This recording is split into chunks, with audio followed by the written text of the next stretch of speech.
Good afternoon children. আমরা আজকে একটা নতুন গল্প পড়ব, আর তার আগে চলো আমরা আগে যেটা পড়েছি সেটা একটু রিভিশন করে নিই। তোমাদের আমি অলরেডি পড়িয়ে ফেলেছি হচ্ছে গল্পের মধ্যে পড়িয়েছি ঈশ্বরচন্দ্র বিদ্যাসাগরের লেখা জীবন স্মৃতি, আর কবিতা তোমাদের পড়িয়েছি মাইকেল মধুসূদন দত্তের লেখা ঈশ্বরচন্দ্র বিদ্যাসাগর। অর্থাৎ একটা কবিতা পড়িয়েছি আর একটা গল্প পড়িয়েছি। আজকে আমি তোমাদের একটা নতুন গল্প শুরু করব।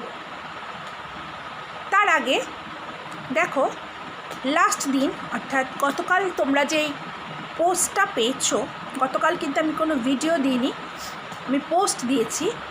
সেই পোস্টে এই যে তোমরা জীবন স্মৃতি বলে যে গল্পটা পড়েছো এর আগে ঈশ্বরচন্দ্র বিদ্যাসাগরের, সেই জীবন স্মৃতি গল্প থেকে আমাদের কিছু প্রশ্নের উত্তর আমি তোমাদের লিখে পাঠিয়েছি।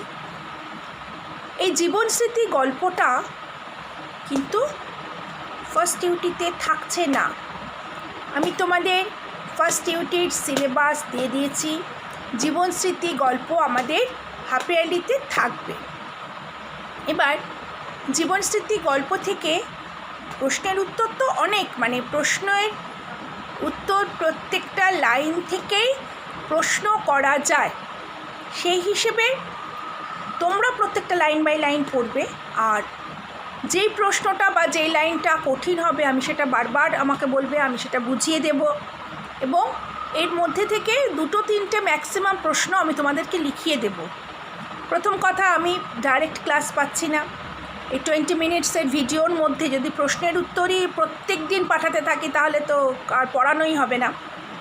সেই হিসেবে আমি তোমাদের ইম্পর্ট্যান্ট দেখে কিছু প্রশ্ন লিখে, বিশেষ করে সংক্ষিপ্ত আর অতি সংক্ষিপ্ত প্রশ্নই তোমাদের কিন্তু ফার্স্ট ইউটির জন্য বেশি প্রয়োজনীয়, আর রচনাধর্মী এবং বোধ পরীক্ষণ টাইপের প্রশ্নও আমি করাবো। প্লাস প্রশ্নগুলি প্রায় প্রতিটা প্রশ্নই আলাদা করে আলোচনা করে দেব, যাতে নিজেরা উত্তর লিখতে পারো। আমি প্রশ্নের উত্তর লিখে নেব, তোমরা মুখস্থ করে খাতায় লিখবে, এটা কিন্তু কোনো ওয়েভ আউট নয়, নিজেরা নিজেদের মতো করে লিখবে। আচ্ছা, তাহলে আমরা এতদিন পড়ছিলাম ঈশ্বরচন্দ্র বিদ্যাসাগরের লেখা জীবন স্মৃতি বলে একটা গল্প, বা এটাকে গল্প না বলে আমরা এটাকে আত্মজীবনীও বলতে পারি, যাকে ইংরেজিতে বলে অটোবায়োগ্রাফি। আমরা এটাকে আত্মজীবনীও বলতে পারি। আজকে আমরা ঋষি বঙ্কিমচন্দ্রের লেখা একটা গল্প বলবো। গল্পটার নাম হচ্ছে বিড়াল। নামটা শুনেই একটু কিরম কিরম লাগছে, যাই হোক। তা এই গল্পটা পড়ার আগে আমরা একটু বঙ্কিমচন্দ্র চট্টোপাধ্যায় সম্পর্কে একটু সংক্ষেপে জেনে নেব। তাহলে চলো শুরু করি আমাদের আজকের গল্প বিড়াল। লেখক বঙ্কিমচন্দ্র চট্টোপাধ্যায়। বঙ্কিমচন্দ্র চট্টোপাধ্যায় ছিলেন বাংলার নবজাগরণের অন্যতম পথিকৃৎ। এখন প্রশ্ন হচ্ছে, মিস নবজাগরণ ব্যাপারটা কি, তাই তো?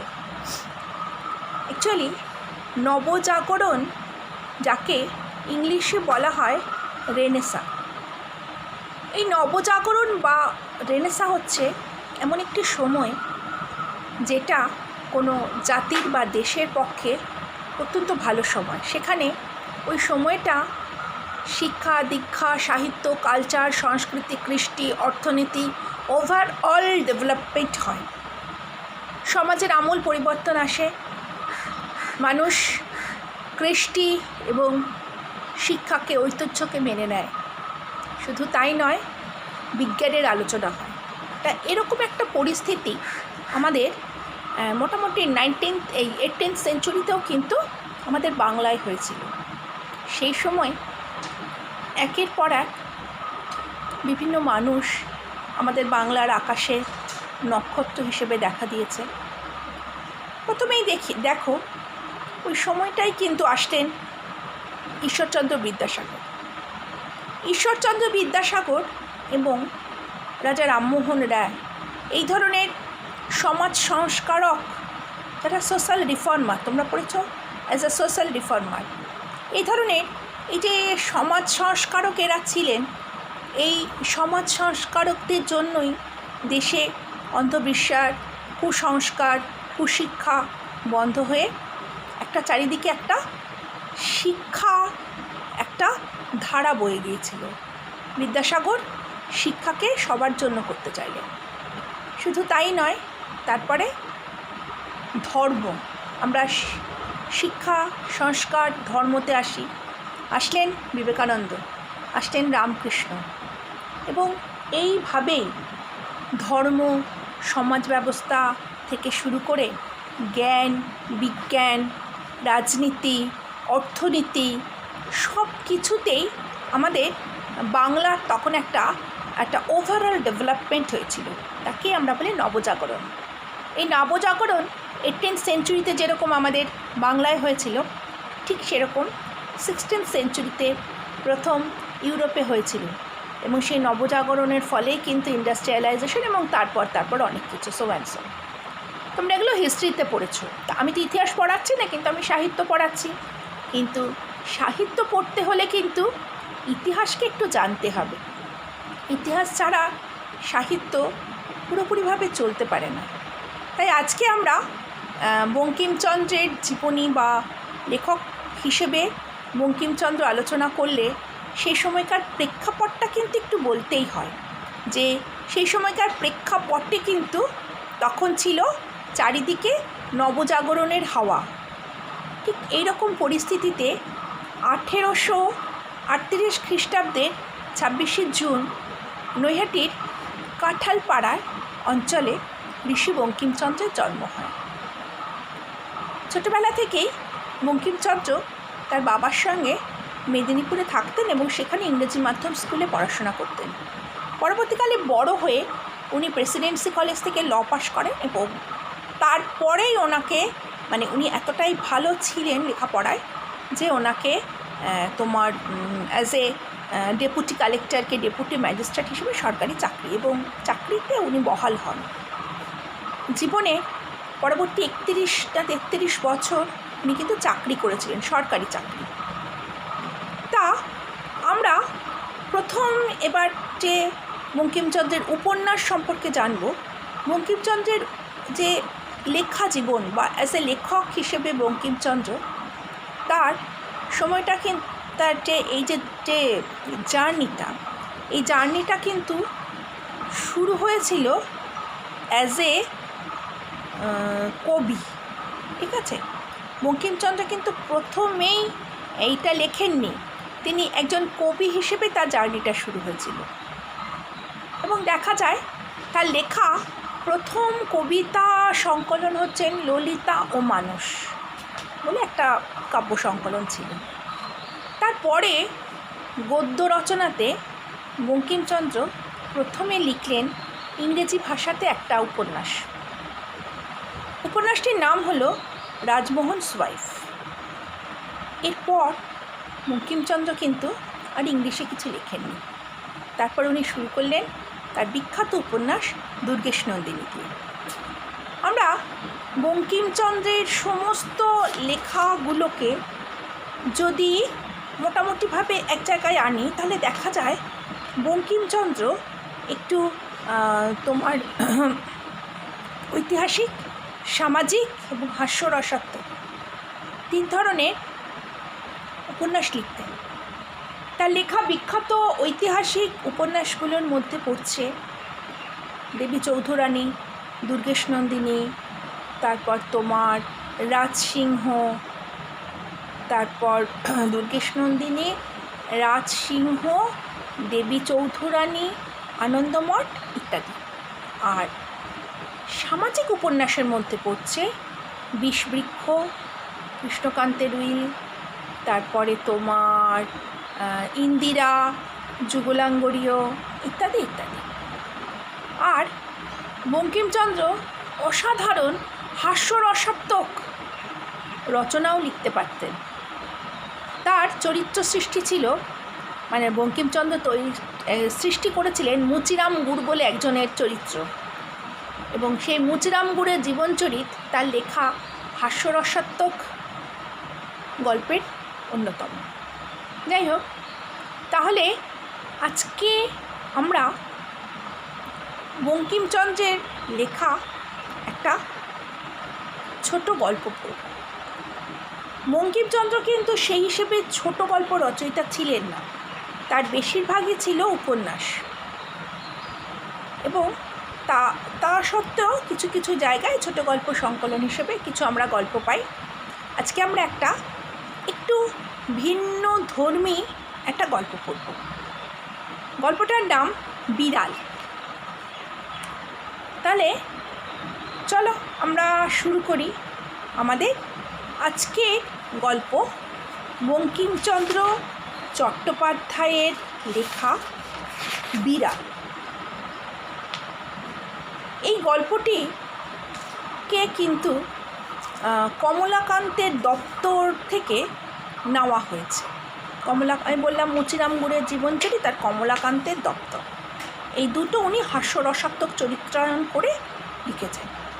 তা এই গল্পটা যখন তোমরা পড়বে, গল্পটা আপাত দৃষ্টিতে না বেশ মানে শব্দগুলো একটু টাফ লাগবে, বাট টোটাল গল্পটা কিন্তু বিদ্রুপাত্মক, অর্থাৎ হাস্যরসাত্মক ব্যাপারটা আলাদা, হাসি পায়, সেটা বিদ্রুপাত্মক। এবং বিদ্রুপটা কাকে?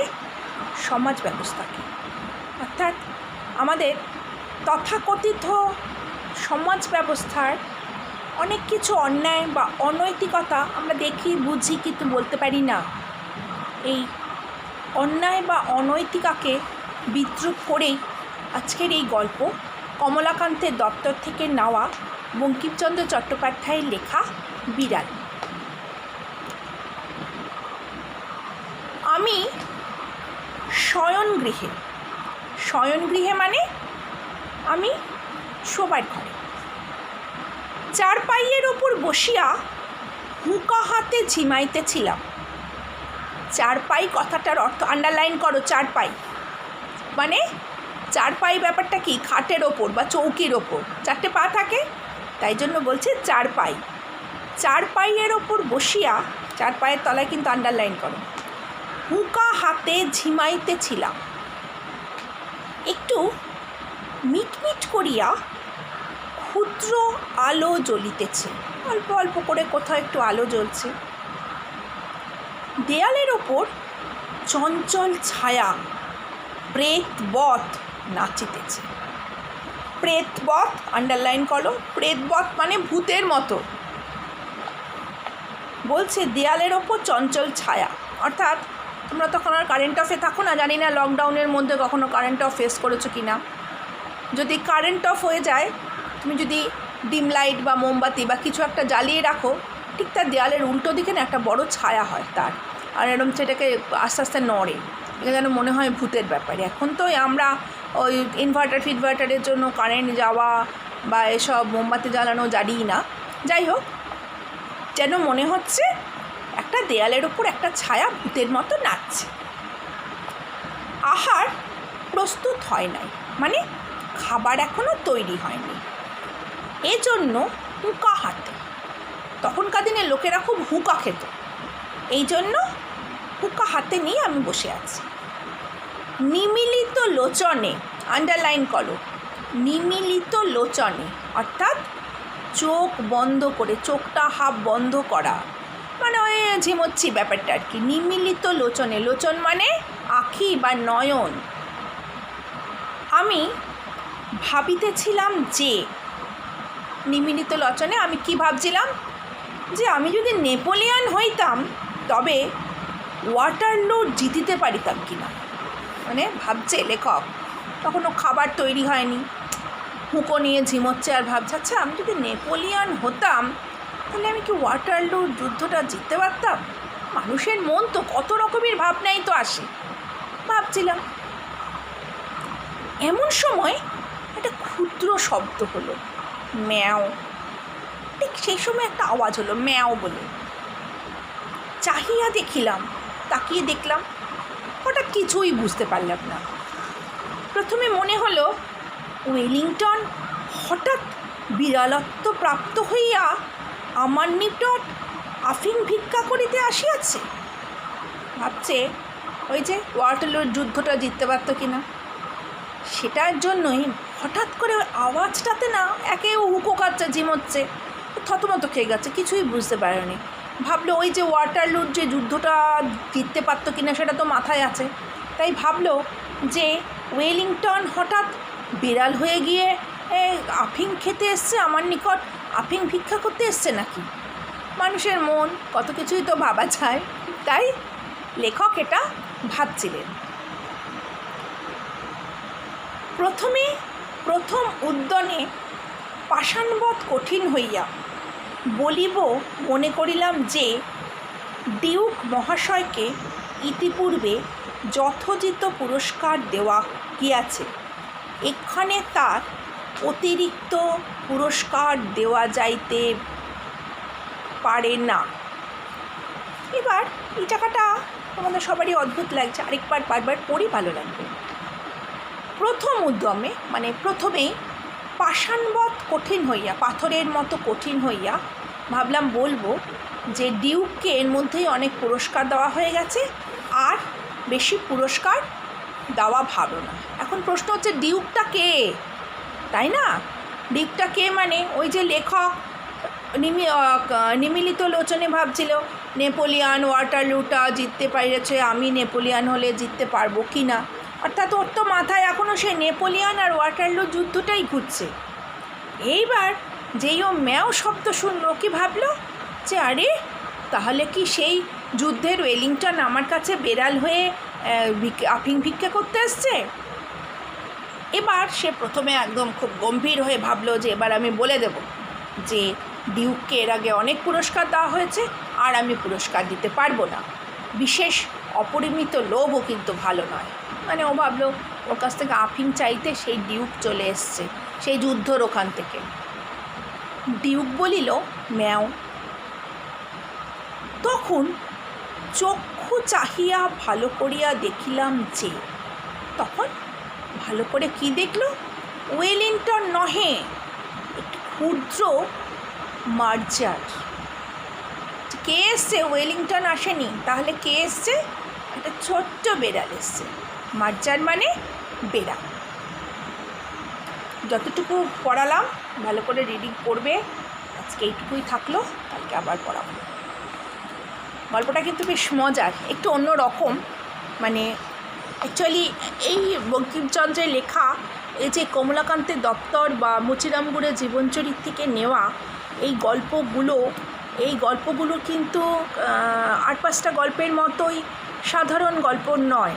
এই গল্পগুলোর মধ্য দিয়ে সমাজের বা তদানীন্তন সমাজের যে চিত্রটা, সেই চিত্রটা অনেকাংশেই ফুটে উঠেছে এবং হাস্যরসের মাধ্যমে সমাজকে বিদ্ধ করা হয়েছে এই গল্পগুলোর দ্বারা। সেই কারণেই এই গল্পগুলোর একটা অন্য মাত্রা নেয়। ঠিক আছে, তাহলে যতটা পড়ালাম পারলে ভালো করে রিডিং করবে যারা বই পেয়েছো, আর যারা বই পাওনি আমি পুরোটা পড়িয়ে দিয়ে পুরো ছবিটা পাঠিয়ে দেবো।